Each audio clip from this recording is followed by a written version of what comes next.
दूल्हा शादी में तलवार से क्यों मारता है तोरण? आखिर क्यों निभाई जाती है ये अनोखी रस्म? जाने इसका महत्व।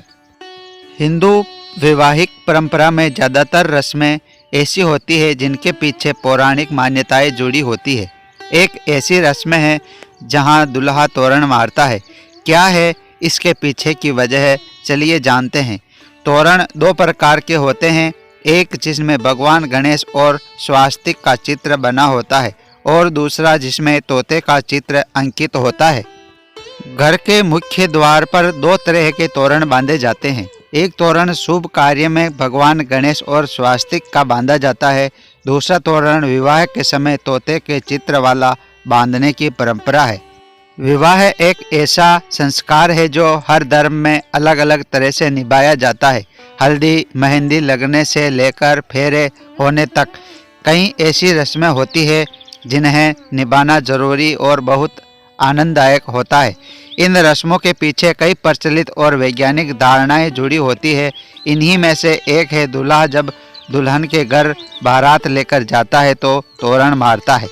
आखिर क्यों निभाई जाती है यह रस्म?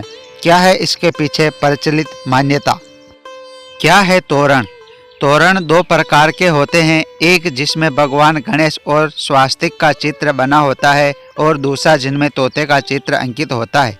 दूल्हा जो तोरण मारता है वह तोते वाला तोरण होता है। यह तोरण दुल्हन के घर के बाहर लगाया जाता है। क्या है प्रचलित कहानी? प्रचलित कहानी के अनुसार एक बार की बात है, एक बार विवाह के लिए जब दूल्हा दुल्हन के घर पहुंचा तो वहां द्वार पर एक तोता बैठा था जिसके अंदर राक्षस था। जैसे ही दूल्हा विवाह के लिए जाता है वह तोता रूपी राक्षस दूल्हे के अंदर प्रवेश कर जाता है और दुल्हन से शादी करके उसे बहुत परेशान करता है। आगे इस कहानी में बताया गया है कि एक राजकुमार जब विवाह के लिए दुल्हन के घर पहुंचता है तो उसे तोते में राक्षस नजर आया। उस राजकुमार ने तुरंत अपनी तलवार निकाली और तोता रूपी उस राक्षस को मार गिराया। इसके बाद दोनों का विवाह शांतिपूर्वक संपन्न हुआ और दोनों अपने वैवाहिक जीवन में बड़े ही शांतिपूर्ण तरीके से रहने लगे। इस घटना के बाद ही दरवाजे पर तोते का तोरण बांधा जाता है और बारात लेकर आया दूल्हा अपनी तलवार से उसे तोरण को मारने की रस्म अभी तक निभाता आ रहा है।